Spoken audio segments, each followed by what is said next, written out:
Second chapter,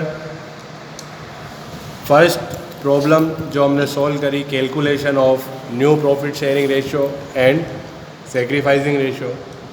first problem के बाद जो सेकंड प्रॉब्लम इस चैप्टर में हमको डील करनी है वो है accounting treatment for goodwill. 11th class में हमने गुडविल पढ़ा था, intangible assets of the firm goodwill कहलाती है। तो यहाँ पर हम वापस पार्टनरशिप के पॉइंट ऑफ व्यू से गुडविल या प्रीमियम जो है वो क्या टॉपिक है डिटेल में पढ़ेंगे। और ऐसा 100% हमको श्योर मान के चलना है कि पार्टनरशिप में 4 चैप्टर में सबसे इम्पोर्टेंट अगर कोई टॉपिक हमको पढ़ना है तो वो है गुडविल, क्योंकि एग्ज़ाम में सिर्फ गुडविल की जर्नल एंट्री या गुडविल के अमाउंट की जगह ही ऐसी होती है जहाँ पर स्टूडेंट से गलती होती है। तो बहुत ध्यान से हमको थ्योरी और प्रैक्टिकल दोनों क्वेश्चन समझने हैं। तो सेकंड जो टॉपिक है वो हेडिंग हम लेंगे। 2 दिन 3 दिन हमने न्यू प्रॉफिट शेयरिंग रेशियो जो फर्स्ट वाला था वो टॉपिक पढ़ा। अब second topic accounting treatment for goodwill.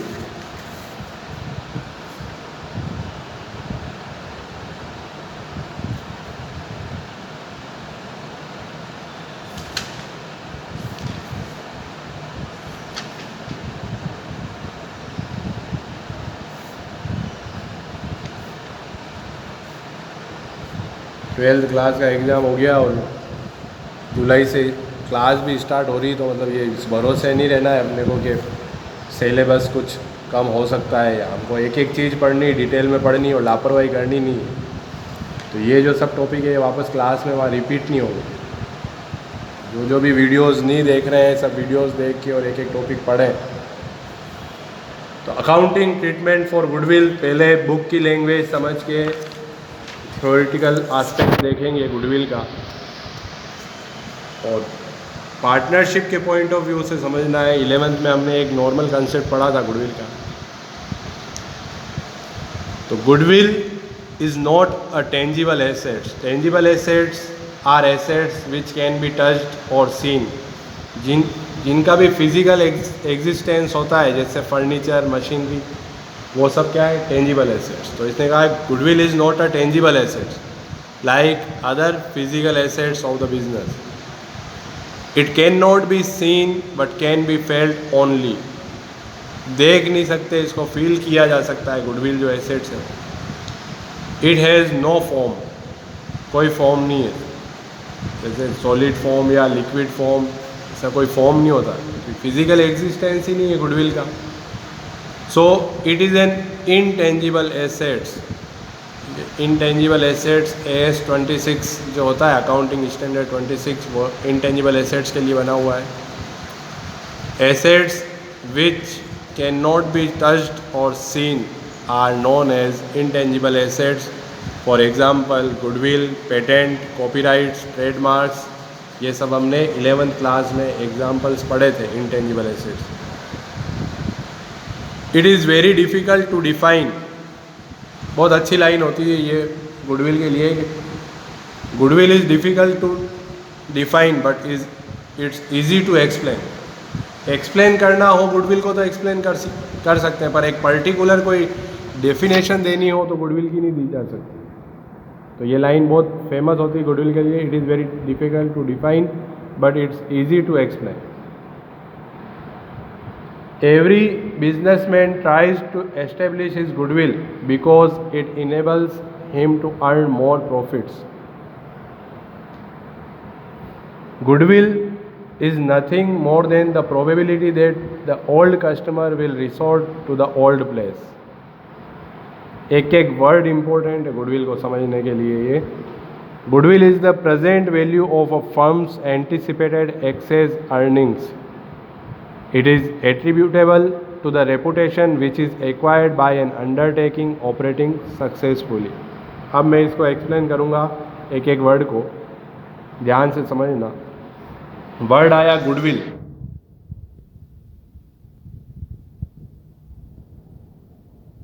First तो ये कि फर्म की क्या है, एसेट। एसेट्स की कैटेगरी में किस में आएगा, इनटेंजिबल एसेट।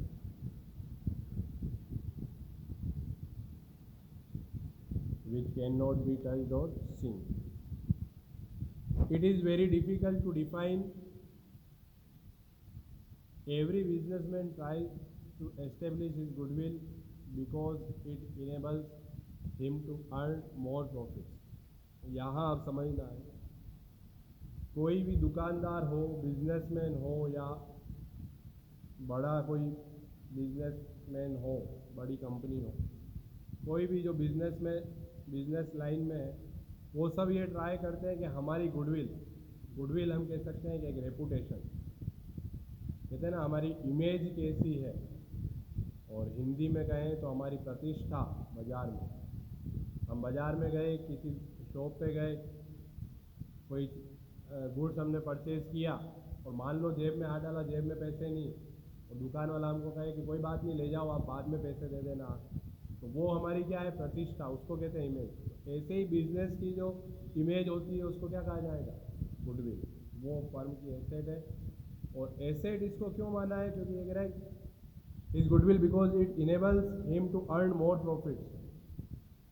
जिस फर्म की, जिस बिजनेस की या जिस कंपनी की या जिस एंटरप्राइज की जितनी ज़्यादा गुडविल होगी, वो गुडविल उस बिजनेस या उस फर्म को उतना ज़्यादा प्रॉफिट अर्न करके देती है। क्यों? क्योंकि क्या होता है, गुडविल सुन के, नाम सुन के, और कस्टमर क्या होता है, वो अट्रैक्ट होता है, वो डायरेक्ट आएंगे गुडविल देख के। तो आगे ये बोल रहा है, goodwill is nothing more than the probability that the old customer will resort the old place. कह रहा है कि गुडविल, बस इतना सा समझना है, गुडविल वो चीज़ है जहाँ से पुराना कस्टमर जो है वो हमको छोड़कर नहीं जाएगा कभी भी। तो ये क्या है, हमारी गुडविल। तो कहते हैं कि हम 20 सालों से, कोई दुकानदार कहता है यार तुम 20 सालों से, तुम्हारे दादाजी या परदादाजी या 50 साल या 60 सालों से हमारा व्यवहार है, तो वो क्या है, वो उस दुकान की गुडविल है कि उसने ऐसी रेपुटेशन बनाई कि वो पीढ़ियों से पीढ़ियों तक लोग बाग उसी की दुकान से वो चीज़ खरीद रहे हैं। वो चीज़ क्या है, गुडविल। तो कहते हैं कि कोई एग्जाम्पल देते हैं, जैसे कोई चीज़, गुलाब जामुन है, वो 200 रुपये किलो है। अब कोई जो रेपुटेड जोधपुर मिष्ठान भंडार, वो क्या हुआ, जोधपुर मिष्ठान भंडार एक रेपुटेशन, JMB की मिठाई अपन कहते हैं। जैसे बिजलई वाले, चंदू भाई बिजलई वाले हैं, दूध जलेबी वाले हैं, सब क्या है, रेपुटेड। तो रेपुटेशन उनकी ऐसी बन गई कि वो 200 रुपये की जगह उस मार्केट में 240 रुपये भी अगर जोधपुर मिष्ठान भंडार ले रहा है, एक नॉर्मल दुकान वाला गुलाब जामुन किस रेट पे दे रहा है, 200 रुपये में, और वो क्या दे रहा है, 240 रुपये। तो ये 40 रुपये ऊपर ले रहे हैं, तो वो चीज़ उस क्वालिटी के ले रहे हैं, वो गुडविल जो उनकी बनी हुई है कि हम अच्छा माल देते हैं, वो गुडविल का वो पैसा है।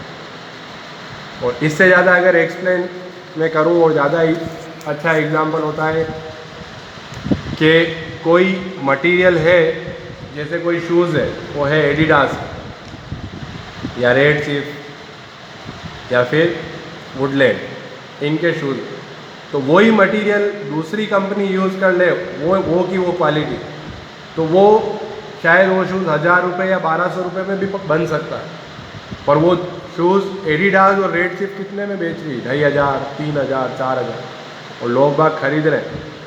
जो कस्टमर्स हैं उनको पता है कि हम जो चीज़ खरीद रहे हैं उसकी कॉस्ट इतनी नहीं है। एक लोअर जो शिव नरेश या एडिडास या नाइकी का जो लोअर है या टी शर्ट है, तो वो 4000 का टी शर्ट है, तो 4000 उसकी कॉस्ट थोड़ी होती, किसका पैसा ले रहा है, वो ब्रांड का, उसकी कंपनी ने इतनी गुडविल बना ली। तो वो गुडविल जो है वो लॉन्ग टर्म में फर्म को क्या देती, प्रॉफिट देती।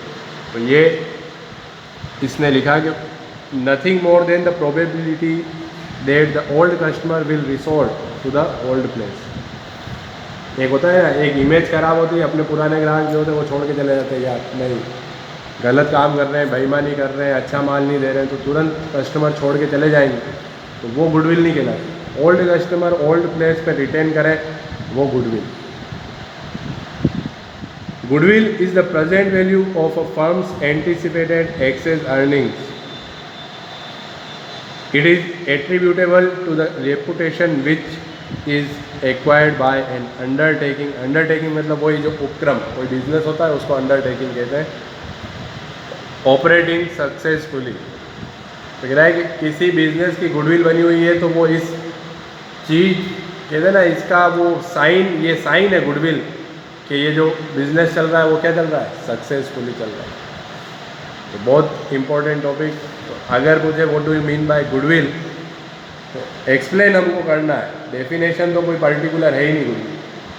तो goodwill is N intangible assets of a firm which is acquired by long term profits या continuous profit of the firm. It is due to good quality of product, good management of business. ये सब इसके factors होते हैं जो effect करते हैं goodwill को। आगे थ्योरी का टॉपिक जो आ रहा है वही आएगा, what are the factors which affect goodwill. कौन कौन से फैक्टर्स होते हैं जो गुडविल को इफेक्ट करते हैं। तो ये लाइन भी हम हमारे जब आंसर लिखना है हमको, तो ये लाइन लिख सकते हैं कि goodwill is N intangible assets of a firm. It is very difficult to define goodwill, but it is easy to explain goodwill. फिर आगे अपने को ये पूरा एक्सप्लेन करते हैं, ठीक है। तो जो ऐसी और एक वर्ड इस बुक में नहीं दिया, goodwill is N assets of the firm which attracts the customer.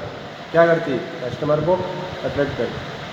हम मान लो कोई प्रोडक्ट हमको परचेज़ करना है जिसके बारे में हमने कभी पहले उसको परचेज़ नहीं किया लाइफ में, पहली बार हमारा काम पड़ रहा है, वो चीज़ हमको खरीदनी है। तो हम किसी पर्सन से पूछेंगे कि अरे यार हमको ये चीज़ लानी कहाँ मिलेगी, तो वो सबसे पहले उस शॉप का नाम बताएगा जो वेल सेटल है या जिसकी रेपुटेशन मार्केट में ज़्यादा है। तो वो उस फर्म की या उस शॉप की क्या हुई, गुडविल।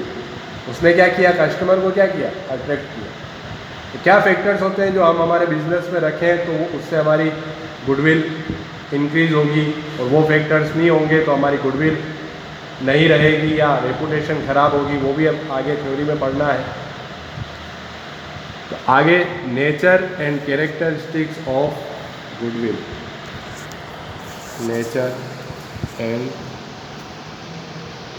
कैरेक्टरिस्टिक्स।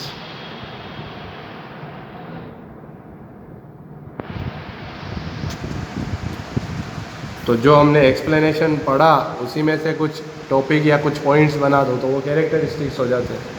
जैसे हमने पार्टनरशिप की डेफिनेशन मीनिंग में पढ़ा था, when 2 or more persons are agreed to carry on a business which will be carried on by them all or one of them। तो वो वाला फिर हमने कैरेक्टरिस्टिक्स क्या किया था, उसमें से लिख दिया था 2 or more person, business, sharing profits, agreement, mutual agency, वो सब लिखे थे। वैसे ही यहाँ पर देखना, the following are the characteristics of goodwill. Goodwill is an intangible assets. आया फर्स्ट, इंटेंजिबल एसेट्स जो हमने डेफिनेशन में पढ़ा वही। It is included in the category of intangible assets. Categories में क्या क्या आते हैं जो हमने 11th क्लास में पढ़े थे, patents, trademarks, copyrights etcetera. Depreciation is not charge on goodwill like other fixed assets. हाँ, तो क्या था, मशीनरी यूज़ कर रहे हैं तो यूज़ करते करते वैल्यू कम होती जाती है, तो वो उस तरीके से यहाँ चार्ज नहीं होता है। पर इंटेंजिबल एसेट्स की अगर वैल्यू कम हो किसी रीज़न से, तो याद है कोई वर्ड बताया था 11th क्लास, इंटेंजिबल एसेट्स के जो डेप्रिसिएशन वर्ड तो यूज़ नहीं होता है इसके लिए, पर decrease in the value of intangible assets. Decrease in the value of fixed assets due to constant usage या रेगुलर यूज़, वो जो हमने पढ़ा था वो तो डेप्रिसिएशन। पर decrease in the value of intangible assets याद है, डेप्रिसिएशन, रिजर्व्स एंड प्रोविजन से एक चैप्टर आया था याद। अमोर्टाइजेशन वर्ड था, अमोर्टाइजेशन क्या क्या कहा जाएगा, अमोर्टाइजेशन। फिर ऑयल वेल्स, माइंस, इन सब के लिए क्या वर्ड है, वेस्टिंग एसेट्स होती है ये सब, उनकी जो वैल्यू कम होती है उसके लिए क्या वर्ड यूज़ होता है। ऐसे कोई आके कभी कोई पूछेगा तुम इधर उधर जवाब नहीं दोगे तो कैसे क्या। अकाउंट्स के तो कंसेप्ट क्लियर होने चाहिए, क्वेश्चन पूछा और आंसर आना चाहिए। रात को 2 बजे जगा के कोई कहे पूछ ले तो वो अकाउंट्स होनी चाहिए। कॉमर्स मतलब अकाउंट्स, कॉमर्स हटा दोगे तो आर्ट्स है, फिर इकोनॉमिक्स आर्ट्स में भी आती है। डिप्लेशन वर्ड यूज़ होता है, ये सब जब अपन ने डेप्रिसिएशन वाला चैप्टर पढ़ा था उसमें ये सब वर्ड्स आए। 11th क्लास को बार बार रिवाइज करना है, वो बुक देने की, बेचने की, रद्दी में देने की नहीं है, या जूनियर को देने की भी नहीं होती। हमेशा हमको हमारे पास 11th की बुक्स रखनी है और बार बार रिवाइज करना है। जब इंटरव्यू होते हैं तब 12th क्लास के और कंसेप्ट नहीं पूछे जाते, 11th क्लास के कंसेप्ट ही पूछे जाते। तो कैटेगरीज, यहाँ इसमें वर्ड ये लिखा है depreciation is not charge on goodwill. तो डेप्रिसिएशन चार्ज नहीं होता, लेकिन इनकी कभी वैल्यू कम होती तो उसको अमोर्टाइजेशन कहा जाता है।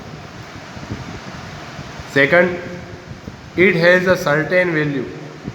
देखो क्वेश्चन हो सकता है, फर्नीचर एक टेंजिबल एसेट, तो उसकी तो वैल्यू होती है कि मेरे पास 2 लाख का फर्नीचर है, 3 लाख का फर्नीचर है। मशीनरी, हमारे पास 15 लाख की मशीनें लगी हुई है। बिल्डिंग 50 लाख की बिल्डिंग है। तो टेंजिबल एसेट्स की वैल्यू हो तो माना जा सकता है, पर इनटेंजिबल एसेट जो होते हैं उनकी भी वैल्यू हो तो वो कैसे होगी, तो वहाँ आगे जब हम प्रैक्टिकल क्वेश्चन करेंगे, वैल्यूएशन ऑफ गुडविल, कैसे वैल्यूएशन होती है कि हमारी गुडविल 50,000 है, 40,000 है, तो किस बेसिस पे होती है वो हमको क्वेश्चन पढ़ने हैं। तो सेकंड जो इसकी कैरेक्टरिस्टिक है वो है it has a certain value.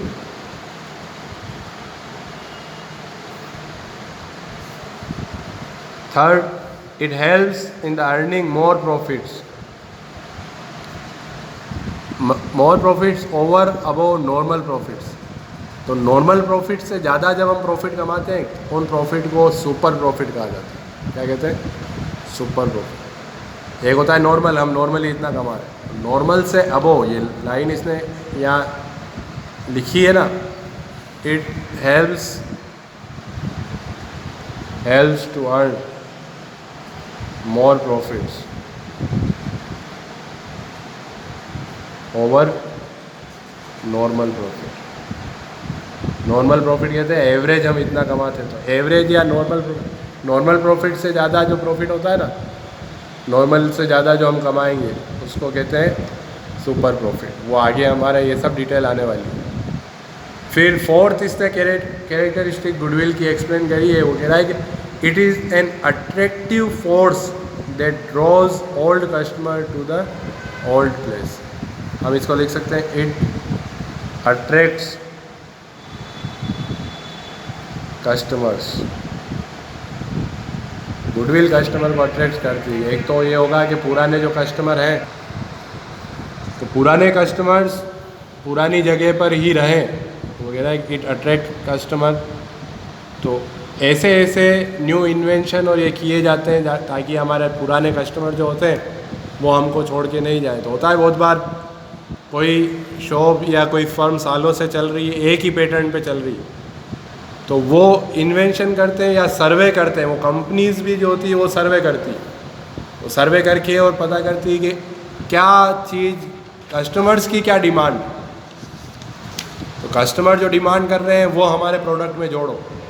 तो जैसे सर्फ की जो कंपनीज, एक एग्जांपल देता हूँ, सर्फ की जो कंपनीज थी वो पहले सर्फ बना रही है तो बस एक ही कलर या एक ही फ्रेगरेंस या फ्रेगरेंस नहीं भी होती थी उसमें, वो सर्फ बनाए जा रही, कास्टिक सोडा और ये ज़्यादा है तो हाथ भी ख़राब हो रहे हैं। तो जब दूसरी कंपनीज मार्केट में आई और उनको यूँ लगा कि हमारे कस्टमर्स हमसे जाने लगे, तो उन्होंने सर्वे किया, पता किया जाता है कि कस्टमर्स क्या चाह रहे हैं वो हमारे प्रोडक्ट में लाओ, नहीं तो क्या होंगे, ओल्ड कस्टमर्स चले जाएंगे। तो उन्होंने क्या किया, फ्रेगरेंस, जैस्मिन, रोज़, सैंडल, अलग अलग फ्रेगरेंस दी, कलर अलग अलग दिए, और ऐसा उसमें फॉर्मूला बनाया कि जो आपके हाथों को इनको नुकसान नहीं करेगा, आपकी स्किन। तो इससे क्या हुआ, वापस गुडविल बन गई कि हाँ जो हमारा ओल्ड प्रोडक्ट जो हम खरीद रहे थे उनमें भी ये चीज़ें आने लगी। तो ये गुडविल को सब अफेक्ट करते हैं, ये सब कैरेक्टरिस्टिक्स होती है। उसके बाद fifth, its value keeps on changing, no depreciation is not charge but changes occur in its value. ये बताया मैंने कि डेप्रिसिएशन चार्ज नहीं होगा लेकिन वैल्यू तो कम हो सकती है, बढ़ भी सकती है, नॉर्मली बढ़ती है। जैसे जैसे बिजनेस आगे बढ़ता जाता है वैसे वैसे गुडविल बढ़ती जाती है।